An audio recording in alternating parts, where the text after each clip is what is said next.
The Magic Bottle. There once was a farmer named Peter, who rented an estate of 10 acres on the outskirts of a town. He worked from morning till night, but the land was barren. There was never enough food for his wife and children. And almost all his income went towards paying the rent. That year, floods ruined his crops and Peter had no money to pay the rent. So he and his wife Joan decided to sell their only cow at the market in the town. One morning Peter set off with his cow to the market. On the moorland, he met a dwarf with a yellow face. "Good morning," said the dwarf. "Could I please take a lift on your cow? You see, I have twisted my foot." Peter, looking at his swollen ankle, then lifted the dwarf up and put him on the cow's back.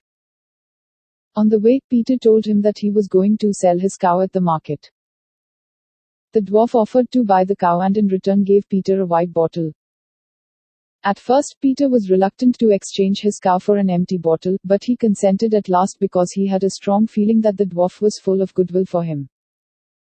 Besides, the bottle looked quite extraordinary. The dwarf, before disappearing into the nearby forest, had instructed him to put the bottle on a clean floor and say, "Bottle, do your duty." Joan was angry when Peter returned home with an empty bottle. Still, they cleaned the house and set the bottle on a shining floor and said, "Bottle, do your duty." In the twinkling of an eye, two little fellows jumped out of the bottle and covered the table with gold and silver plates and dishes of delicious food and choicest fruits. Peter, Joan, and the children had the best meal of their life. Later, Peter sold away the gold and silver plates for bagfuls of money. He purchased a horse and a coach, cows and sheep, and everything he had ever wanted. He became very rich. News spread of the wonders of the white bottle and it reached the greedy landlord. One day, when Peter was away on some work, the landlord reached his house all of a sudden. Before Joan had any time to protect the bottle, he forcibly took it away. Many months passed and Peter slowly became poor again. His bags, once full of coins, were empty. "If only I had another bottle," thought he. So he set off towards the forest once again. Indeed, he chanced to see the yellow-faced dwarf again and mournfully told him his tale. The dwarf disappeared into his cottage and this time came out with a black bottle which he handed over to Peter. Now the watchful spies of the landlord reported to their master that Peter had happily emerged from the forest with yet another bottle tucked under his arm. Rumor was that the black bottle was better than the white one.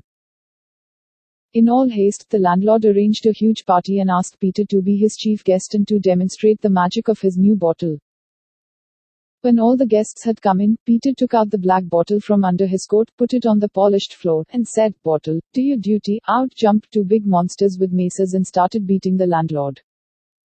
"Call them off, please," shrieked the landlord. "Not until you give me back my white bottle," calmly said Peter. The landlord handed the bottle back to Peter in a hurry. The monsters immediately disappeared into the black bottle.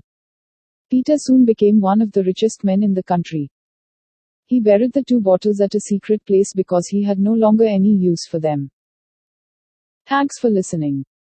Please do like, share and subscribe to our channel. See you with another story.